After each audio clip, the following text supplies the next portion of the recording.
Deus seja louvado pela mensagem, José. Irmãos, feliz sábado primeiramente, né?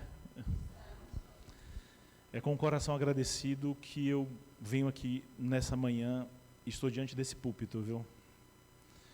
Como eu falei na oração, a nossa vinda aqui hoje, a nossa estadia aqui hoje é uma prova do cuidado de Deus na nossa vida. Eu sei que você passou por lutas esse ano, que não foi um ano fácil, porque o meu ano também não foi fácil. Foi de dificuldades, de batalhas, mas a gente observa o cuidado de Deus com cada um de nós. O tema dessa manhã, ele está baseado justamente no primeiro capítulo de um livro que eu demorei 20 anos para ler na igreja. Dia 19 de dezembro agora, completa 20 anos que eu fui batizado na igreja de Vila Buarque. 20 anos. 20 anos que o Haru teve me visitando lá na minha casa com o pastor Moab, preenchendo ali a ficha batismal, e eu tendo ali um encontro maravilhoso com o nosso Senhor Jesus. E eu louvo a Deus por isso, sabe? A maneira como Deus ele tem conduzido as nossas vidas, a minha vida, a sua vida. Como eu falei, eu tenho certeza que não é fácil, mas a gente observa a maneira especial que Deus ele tem tratado de cada um de nós. E como eu falei, né, a mensagem de hoje ela está baseada em um livro que eu demorei 20 anos para ler. Eu já li vários livros, irmãos, aqui da igreja, né? A gente pode colocar aqui a série Conflito, que envolve o Desejado, o Grande Conflito, Patriarcas e Profetas, Profetas e Reis. Eu já li esses livros inteiros. Mas os grandões mesmo, tá? O Grande Conflito, eu demorei 5 anos para ler o Grande Conflito, irmãos. Acredite, eu sei que tem gente que lê bem mais rápido aí do que eu, até porque eu sou bem lerdo na questão da leitura, e eu gosto de ir pontuando, escrevendo, fazendo anotações, mas pensa num livro difícil, e tenho que voltar já a ler esse livro já urgente de novo, até mesmo pelos acontecimentos que a gente tem visto aí ao nosso redor. Mas esse livro em especial, que eu não falei o nome ainda, é um livro extraordinário, irmãos. E que eu queria desafiá-lo a você ler nesse ano que está se iniciando, que é o livro Caminho a Cristo. Se você não leu esse livro, leia esse livro, O Caminho a Cristo. Eu estou no capítulo 7 aqui, mas eu quero meditar com vocês no capítulo 1 desse livro, que fala justamente do cuidado de Deus. Fala do cuidado de Deus para conosco. Deus ele manifesta o seu cuidado conosco de várias maneiras, ou se revela na nossa vida de várias maneiras. Eu sei que ele se revela para você diante das suas angústias, diante das suas aflições, das suas petições, do que você pede, do que você clama. Tenho certeza que Deus ele se manifesta na sua vida através disso, tá? Mas eu queria levá-los a uma reflexão numa perspectiva diferente, em que o primeiro capítulo do livro, ele nos faz essa reflexão, ou nos dá essa reflexão, tá? Que tem esse título também, O Cuidado de Deus. E o livro ele começa assim, A Natureza e a Revelação. O livro ele já começa com duas características do cuidado de Deus, que é justamente a natureza e a revelação. A revelação é a revelação de Deus, a palavra de Deus, o espírito de profecia. Deus ele se revela. Ele se revela através da natureza, através da revelação, e dá o testemunho do amor de Deus. Nosso Pai Celeste é a fonte de vida, da sabedoria e felicidade. Contemplai as belezas e as maravilhosas obras da natureza. Olha só, um desafio para nós aqui em São Paulo. Quando é que a gente separa um tempo para meditarmos em Deus, no que Ele fez por nós, através da natureza aqui em São Paulo? É difícil, não é verdade? É um desafio. Nós temos alguns parques aqui próximos. A gente tem um parque Água Branca aqui próximo da gente. Temos a Praça Buenos Aires próxima também. Temos um pouco mais longe, mas também temos o Parque do Ibirapuera. E temos um vislumbre da natureza. Mas quando temos um contato diretamente com a natureza, irmãos, não em um ambiente artificial, é totalmente diferente. E Deus ele manifesta, né, esse seu cuidado, esse seu amor, essa sua beleza através da natureza. Tem uma passagem bíblica lá em Romanos que eu queria compartilhar com vocês, no livro de Romanos, no capítulo 1, lá no verso 20, e aí fazendo justamente essa correlação do cuidado de Deus através da revelação, através da palavra e através da natureza. Olha o que o apóstolo Paulo fala aqui a respeito dessa questão da revelação de Deus em relação à natureza para nós, os seus filhos. Lá no verso 20, Romanos capítulo 1, verso 20. Está escrito assim, ó, vou esperar todos acharem. Estou vendo que alguns estão procurando aqui. Tem alguma versão na linguagem de hoje aqui? Tem alguma Bíblia na linguagem de hoje? Ou linguagem contemporânea? Não. Tem alguma aqui? Não, né? A minha versão aqui é a corrigida fiel. Qual é a versão que o Vitor colocou aqui, Vitor? Você sabe? É revisada, atualizada, tá? Na minha versão fala assim, ó. Porque as obras invisíveis, desde a criação do mundo, tanto o seu eterno poder, como a sua divindade, se entendem e são claramente se veem pelas coisas que foram criadas, e para que elas fiquem inexcusáveis. Olha que interessante essa versão. Deixa eu ver essa versão aqui que o Vitor colocou. Porque os atributos invisíveis de Deus, assim o seu poder assim o seu eterno poder, como também a sua própria divindade, claramente se reconhecem desde o princípio do mundo, sendo percebido por meio das coisas que foram criadas.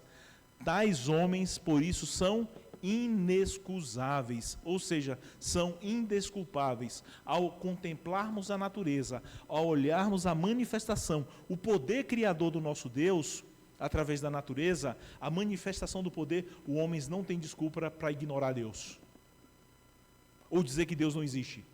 É isso que o texto está falando aqui. Os homens são indesculpáveis.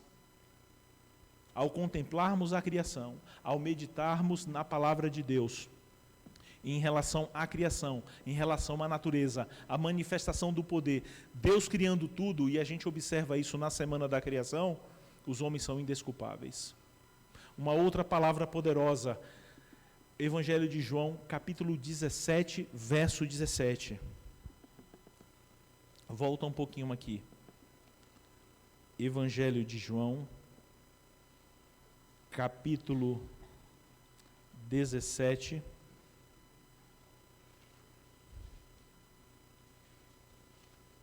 verso 17. Uma passagem muito conhecida nossa.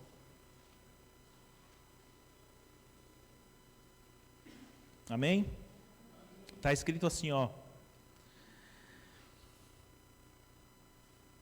Santifica-os na tua verdade. A tua palavra é a verdade. A Bíblia Sagrada, ela é a verdade.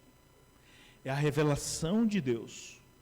Deus, ele demonstra o seu cuidado, o seu amor para conosco, de acordo com esse primeiro parágrafo que nós lemos aqui, através da revelação, através da palavra de Deus e através da natureza. Deus, ele cuida de você. Deus, ele cuida de mim. E talvez alguém nessa manhã esteja se sentindo, achando que Deus não cuida. O Anderson, você está falando isso porque você não sabe os boletos que eu tenho para pagar em casa. Você não sabe a luta que está lá. Foi um ano difícil, não foi? Mas irmãos, chegamos aqui, irmãos. Isso é motivo de alegria. Isso é motivo de engrandecermos a Deus. Nós devemos trabalhar, devemos fazer a nossa parte, sem dúvida nenhuma. Mas aqui chegamos pela fé, e isso demonstra e mostra o cuidado de Deus. Uma outra passagem maravilhosa, deixa eu compartilhar com vocês, Mateus capítulo 6, o Evangelho de Mateus, capítulo 6, lá no verso 30, mostrando aqui o cuidado de Deus para conosco, a maneira como Ele se revela para cada um de nós. Mateus capítulo 6, verso 30, está escrito assim, ó. Pois, se Deus assim veste a erva do campo, que hoje existe, e amanhã é lançada no forno, não vos vestirá muito mais a vós, homens de pouca fé? Se Deus cuida das plantas, se Deus cuida das aves do céu, se Deus promove o sustento para as suas criaturas, será que Ele não vai cuidar de você? Ele cuida de você. O que cabe a mim e a você é darmos um passo de fé e descansarmos nos braços de Deus e reconhecer o seu cuidado. Queridos, contemplai as belas maravilhas, as obras de Deus manifestadas através da natureza. Continuando aqui no livro, o sol e a chuva que alegram, refrigeram a terra, as colinas, os mares, as planícies e tudo que nos fala do amor de que tudo o que criou. É Deus que supre as nossas necessidades cotidianas, das suas criaturas, de todas as suas criaturas. Como bem belamente exprime o salmista nessa palavra, em Salmo 145, do verso 15 ao verso 16, diz o seguinte: os olhos de todos esperam em ti, e tu lhe dás o teu mantimento a seu tempo. Abre a mão e satisfaz os desejos de todos os seres viventes. Amém?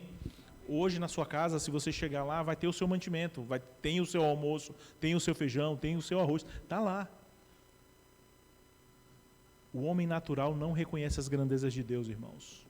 O que é que ele faz? Ele reconhece e atribui o seu sustento à sua própria força, ao seu próprio poder. Davi não era um homem assim. Ele reconhecia que o sustento da nossa vida, que as providências que nos cercam, vêm das obras do Senhor, vêm das mãos do Senhor. Deus nos mantém, Deus cuida de nós. Deus criou o homem perfeito. Ele criou o homem perfeito, santo e feliz. E a terra muito formosa, ao sair da mão do Criador. Ao sair da mão do Criador, a terra, ela não apresentava nenhum vestígio de decadência, sombra de maldição. Foi a transgressão da palavra de Deus, foi transgressão da lei de Deus, que trouxe o sofrimento e a morte nesse planeta. Contudo, mesmo em meio ao sofrimento e o resultado do pecado, o amor de Deus, ele é revelado pelas suas obras, através da natureza, através da sua revelação. Está escrito na palavra de Deus que Deus, ele amaldiçoou a terra por causa do pecado do homem, por causa do homem. E o mundo, embora caído, não é todo tristeza. Nós, durante esse ano, passamos momentos alegres, passamos. Passamos momentos tristes, passamos. Mas nesse mundo, irmãos, não é só tristeza. Nós temos vislumbres da eternidade, do plano original de Deus para a raça humana, que ele rejeitou no início. Na própria natureza, há mensagens de esperança e conforto. E isso aqui eu achei tremendo, queridos. Isso aqui é tremendo, ó. Há flores sobre os cardos, e espinhos se acham sobre cobertos de rosas. Deus é amor. Está escrito sobre cada botão que desabrocha, em cada haste da erva que brota. Olha só, quando uma rosa, quando uma flor desabrocha, ali é expressado o amor de Deus. É isso que o texto está falando. Nós observamos o amor de Deus em cada botão, em cada rosa que ela desabrocha. O Anderson, como é que eu posso sentir esse amor de Deus? Tendo relacionamento com Ele. Como é que eu posso viver esse amor de Deus em um mundo de dor, de sofrimento, em meio à perda de um parente, em meio às dificuldades da vida, em meio à depressão que eu estou, em meio às lutas que eu passo? Queridos, descanse nos braços de Jesus. A Bíblia Sagrada, ela nos mostra esse caminho de como descansar nos braços de Jesus. A revelação nos mostra de como chegarmos a esse Deus com fé. E eu já falei alguns passos aqui para você. A sua ida na natureza, quando você tiver essa oportunidade, é um momento de reflexão. Quando você estiver estudando a revelação, é um momento de reflexão. Você é convidado a observar esse cuidado de Deus na sua vida. Os amáveis passarinhos a encher de música o ar, como com alegres trinos, as flores de delicadas matrizes, em sua perfeição, impregnando nos ares o perfume, as altaneiras árvores da floresta, como a luxuriante ramagem, um verde vivo, todos testificam da terna e paternal solicitude do nosso Deus e o seu desejo de tornar feliz os seus filhos. Esse era o plano original de Deus. Devido ao pecado, perdemos isso, né? Essa plenitude, a beleza, a conexão direta com o amor, a misericórdia de Cristo. É Satanás, queridos, é o inimigo de Deus, é o nosso inimigo, que levou o homem a imaginar a Deus como um ser cujo principal atributo fosse uma justiça severa, um rigoroso juiz e credor exigente e cruel. Para eu conseguir ter as bênçãos de Deus, eu tenho que guardar o sábado. Para eu conseguir as bênçãos de Deus, eu tenho que que devolver o dízimo. Não é assim, irmãos. A Bíblia não nos ensina isso. Nós, como seres humanos, nós gostamos de quantificar ou gostamos de... Na realidade, nós duvidamos daquilo que vem de graça. Eu preciso fazer alguma coisa para ter algo em troca. Nós não aceitamos o amor de Deus como Ele é. E como Ele é. Para termos o amor de Deus, nós precisamos dar algo. Isso é do ser humano. A Bíblia não nos ensina isso. A Bíblia nos fala que Deus, Ele nos ama, independente de quem somos e do que tenhamos feito. O amor dele é incondicional. Eu não preciso guardar o sábado para Deus me amar, irmãos. Eu não preciso devolver o dízimo para ser amado por Deus. Aliás, nós guardamos o sábado porque nós amamos, amém? É justamente isso. Nós devolvemos o dízimo porque reconhecemos que Ele já nos deu a vida, já nos deu 2 braços, 2 pernas, já nos abençoou primeiro. E em reconhecimento nós fazemos isso. É Satanás que lança no nosso coração esse sentimento. Se eu não fizer isso, eu não vou ser amado por Deus. Se eu não fizer tal coisa, eu vou ser odiado por Deus e a sua ira vai recair sobre mim. Isso não é de Deus, irmãos. Isso não é bíblico. A Bíblia fala, porque Deus amou o mundo de tal maneira que deu o seu Filho unigênito, para que todo aquele que nele crê não pereça, mas tenha a vida eterna. Deus amou você antes de você nascer. Deus me amou antes de eu nascer. O capítulo ele explora isso aqui um pouquinho mais na frente. O Filho de Deus veio do céu para revelar o Pai. Deus nunca foi visto por alguém. O Pai nunca foi visto por alguém. O Filho unigênito que está no seio do Pai, este o fez conhecer. Que privilégio! Que privilégio, irmãos, a humanidade teve há 2000 anos atrás, a conhecer a Deus na pessoa do seu Filho. Hoje nós encerramos o ciclo na classe dos jovens, nós estudamos o trimestre, o Evangelho de João, o Verbo, a revelação de Deus. A maior revelação que Deus pode colocar na sua vida, se você permitir, eu falo pode, se você permitir, é aceitar Jesus, queridos, como Senhor e Salvador da sua vida. Eu não estou falando aqui de placa de igreja. Eu estou falando de reconhecimento. O maior presente que Deus deu à humanidade é o seu Filho. Ele se revela através da Bíblia, sem dúvida nenhuma. Ele se revela através da natureza, como já falamos, se revela. Ele se revela através dos milagres que ocorrem na sua vida e que ocorreram durante esse ano, como nós falamos aqui, sem dúvida nenhuma. Mas a maior demonstração de amor do nosso Deus na vida do ser humano, queridos, foi ter dado o seu Filho. Foi ter dado o seu Filho.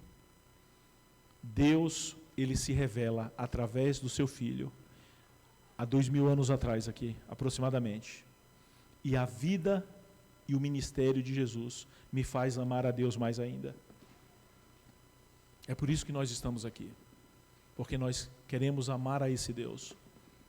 Nós queremos servi-lo por amor, não por temor ou por medo. Não é isso que o Evangelho nos ensina. Descrevendo a sua missão terrestre, disse Jesus: o Espírito Santo está sobre mim, pois me ungiu para evangelizar os pobres e enviou-me para curar os quebrantados do coração e apregoar a liberdade aos cativos e dar vista aos cegos e pôr em liberdade os oprimidos. Quem é esse cego? Sou eu que sou cego. Quem é o aleijado? Eu sou o aleijado. Quem é o pobre? Eu sou esse pobre. No lamaçal do pecado, escravo do pecado.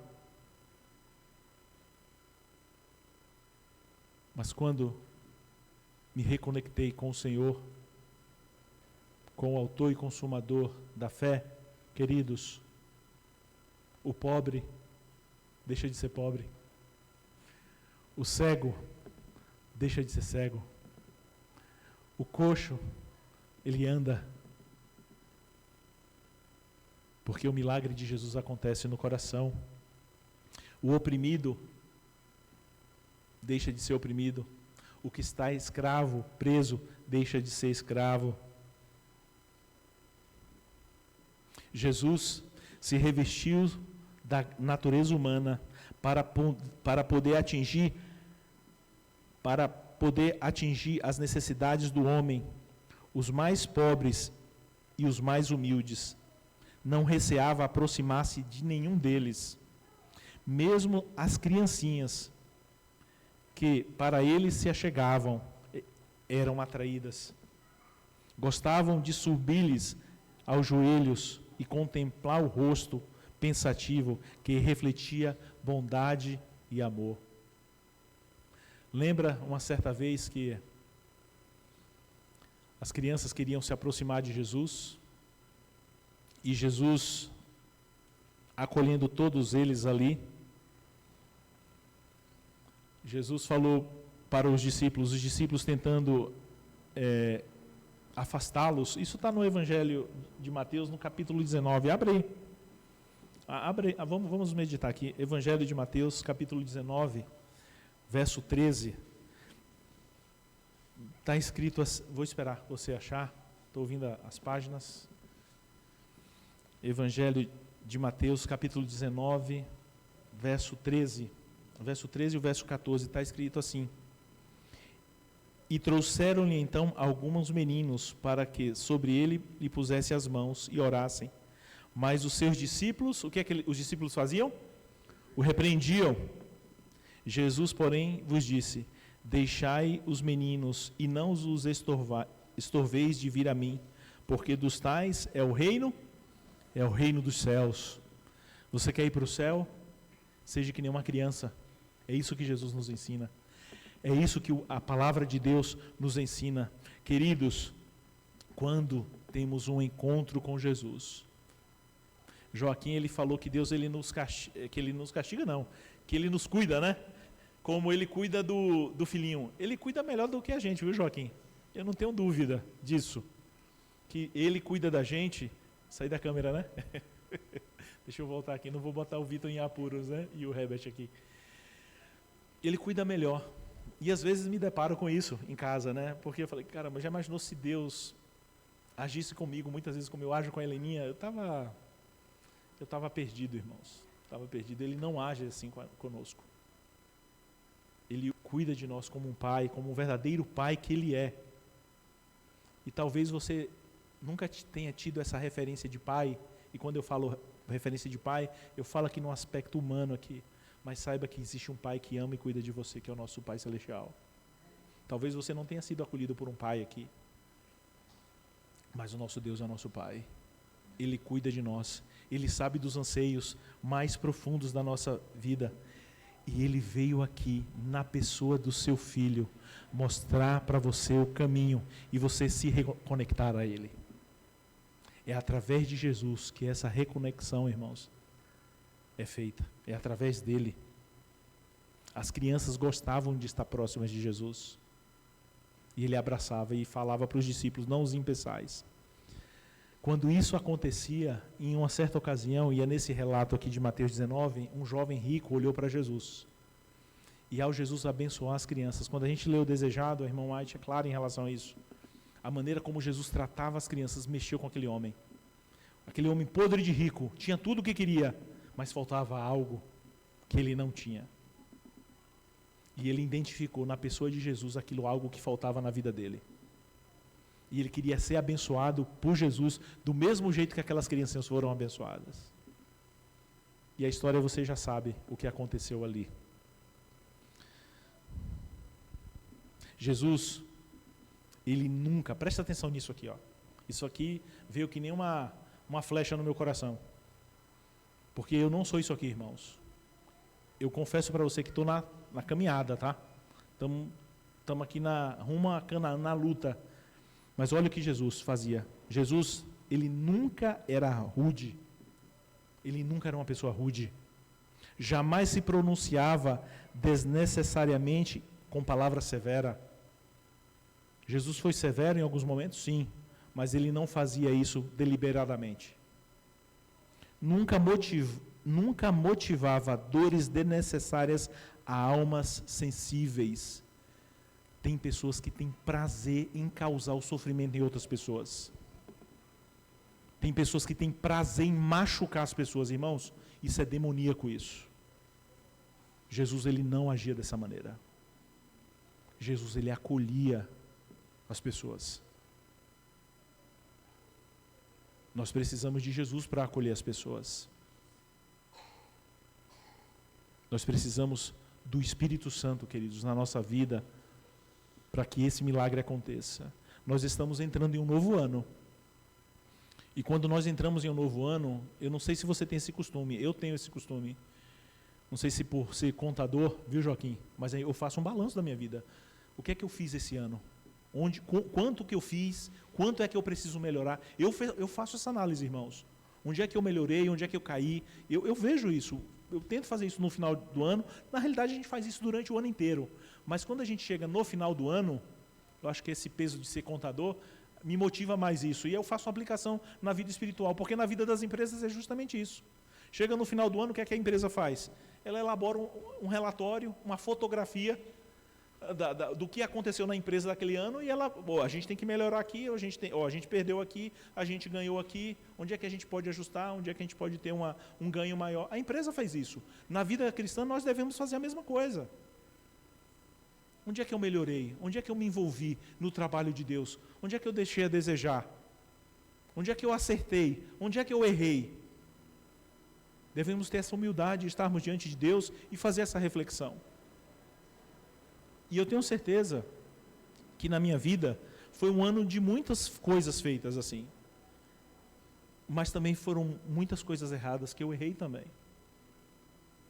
A gente tem que fazer esse balanço. E o que é que a gente faz com tudo isso? A gente coloca no altar do Senhor. Senhor, o ano de 2025 tem que ser melhor. Tem que ser um ano melhor que o ano de 2024. Eu tenho que melhorar. Conceda-me o seu Espírito, conceda-me o seu poder. Pela graça de Jesus, conceda-me isso. Então, se nós somos pessoas severas, se nós agimos com crueldade, queridos, esse não é o caráter do homem e da mulher de Deus. Não tenha prazer no sofrimento das pessoas. Se coloque no lugar das pessoas. Jesus, ele nunca motivava dores desnecessárias à alma sensível. Sensibilidade, isso é coisa de pessoa fraca. Não, irmãos. Jesus, ele respeitava a sensibilidade de cada pessoa. Seja homem, seja mulher. Ele respeitava isso.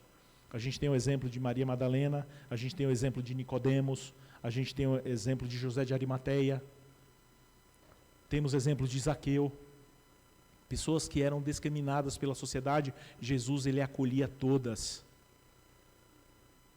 Ele acolhia todas, ele não fazia exceção. Nós, seres humanos, nós fazemos exceção. Nós julgamos pelo olhar, pela maneira como a pessoa se veste. E o desafio nosso como cristãos é pedir a Jesus: Senhor Jesus, ajuda-me a enxergar com os seus olhos, com os seus olhos. Ajuda-me a observar com os seus olhos. Ajuda-me, Senhor Deus, a não ser uma pessoa insensível.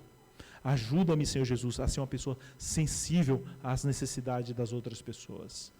Precisamos disso. E só a atuação do Espírito Santo na sua vida e na minha vida que o milagre acontece, irmãos. Só através do Espírito Santo. Tal é o caráter de Cristo revelado em sua vida. Tal é também o caráter do próprio Deus. Não há uma distinção entre o caráter do Pai e o caráter do Filho. Deus é aquele tirano cruel do Antigo Testamento. Jesus é o da galera que veio e flexibilizou o Pai. Não, irmãos, não existe isso. O amor do Pai é revelado através do Filho, e o amor do Filho é revelado através do Pai. Não existe essa separação. Não existe separação. Tal é também o caráter de Deus. É do coração do Pai que as torrentes da compaixão divina são manifestadas em Cristo. Fluem pelos filhos dos homens. Jesus, o terno compassivo Salvador, era Deus manifestado em carne. Isso aqui está justamente no Caminho a Cristo, na página 12. Está justamente na página 12. Deus permitiu que seu Filho amado, cheio de graça e verdade, viesse a esse mundo de indescritível glória, que viesse lá do mundo de indescritível glória, para um mundo marcado de corrupção, pelo pecado, obscurecido pela sombra da morte e da maldição. Olha para mim aqui. Você acha que o nosso governo, ou qualquer governo no planeta, você acha que é Deus que está no controle disso, irmãos? Não é, irmãos. A Bíblia fala que esse mundo jaz no maligno. E nós, como igreja, o que é que muitas vezes fazemos? Pegamos pautas políticas e ficamos defendendo e guerreando dentro da igreja, fazendo fogo amigo. Não existe isso, irmãos. O nosso reino não é daqui. O nosso reino não é daqui. O Anderson, Deus está no controle de tudo? Eu não tenho dúvida nenhuma que Ele está no controle. Mas você acha que Deus está no controle de um coração corrupto que está lá em Brasília? Ou em qualquer outra sede do governo? Não está, irmãos. Vamos ser sinceros.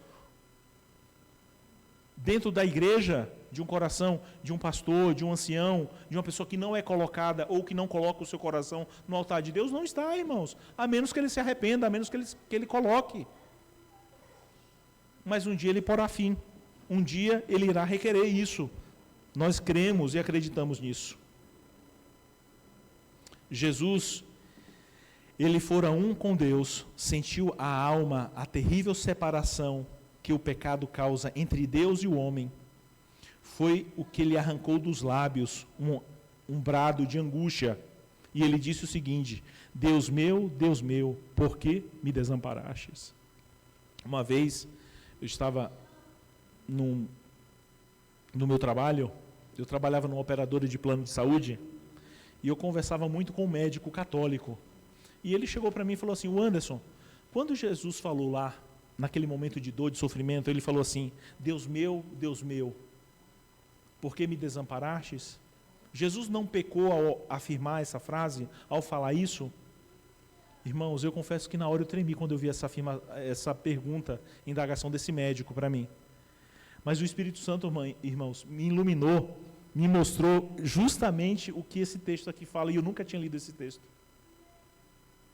Foi a causa. Por que Jesus falou aquilo? Por causa do corte, da falta de conexão com o Pai, que é justamente o que o pecado faz com cada um de nós.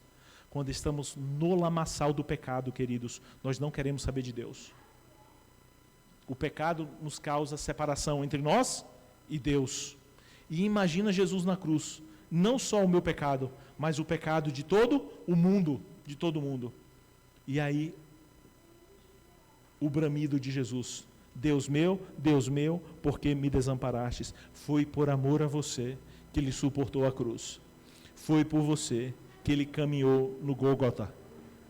Foi por você que Ele sofreu a separação entre o Pai. por amor a você. Este grande sacrifício não foi feito para engredar no coração do Pai o amor para com o homem. Não foi para colocar no coração do homem, não foi para colocar no coração do Pai, Deus, o Pai, o amor para com o homem que Jesus fez esse sacrifício. Não foi por causa disso. Porque na realidade, como nós já falamos, não é isso. Deus amou o mundo de tal maneira que deu seu Filho. O Pai nos ama. O Pai nos ama. Não tem virtude de grande propiciação, mas sim promoveu a propiciação porque nos ama. A propiciação não foi feita para Deus nos amar, muito pelo contrário, porque Ele nos amou. E em consequência disso, irmãos, nós devemos amar a Deus sobre todas as coisas. O Pai sofreu juntamente com o seu Filho, na agonia do Getsêmani, na morte do Calvário. O coração do infinito amor pagou o preço pela nossa redenção.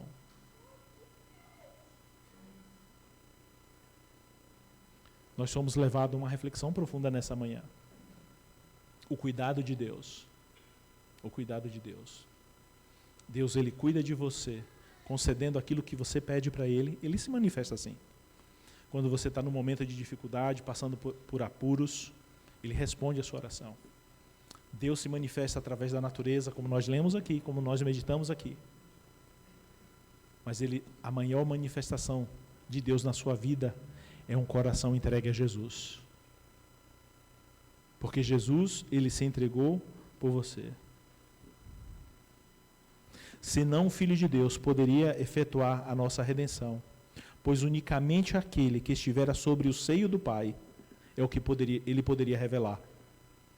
Só Jesus, só Ele, só o Pai, só Ele conhecia a altura e a profundidade do amor de Deus.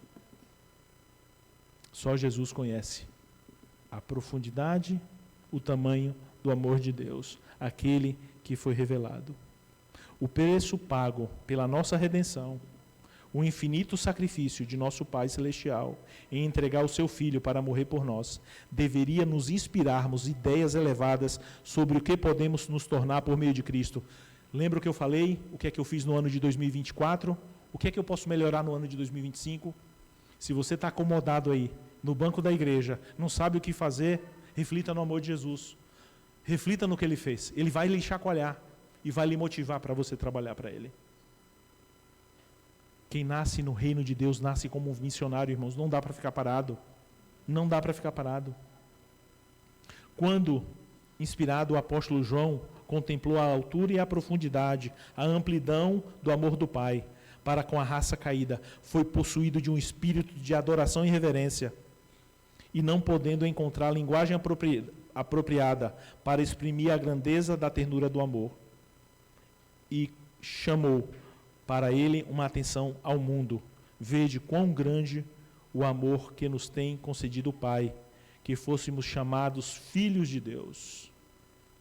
Em grande valor é tido o homem pela transgressão, tornando filho dos homens sujeito a Satanás.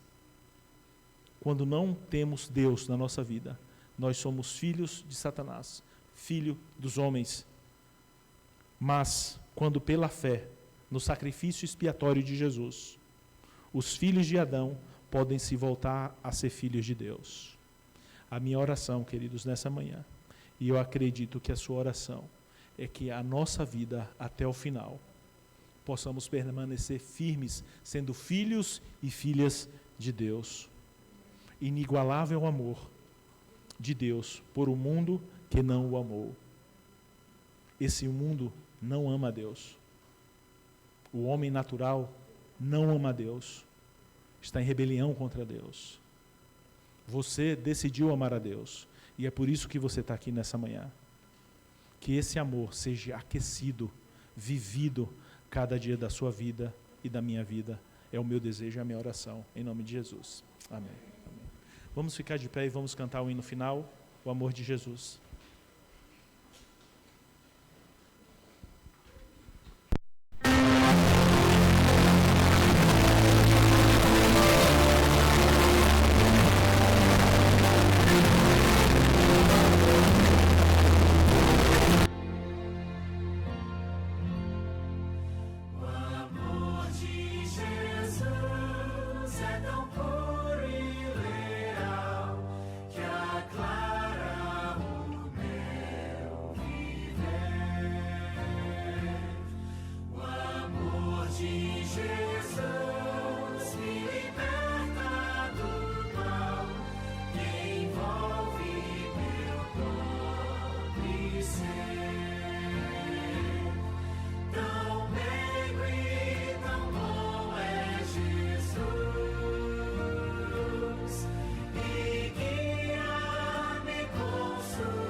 Oremos.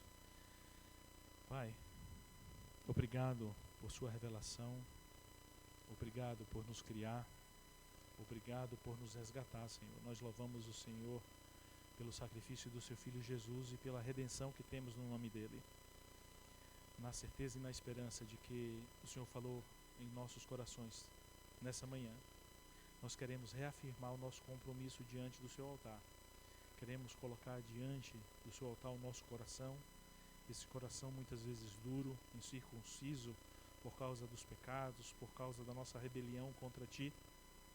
Mas acreditamos que há transformação quando o Espírito Santo, quando o Espírito do Senhor envolve a nossa mente e permitamos, ó Pai, essa mudança.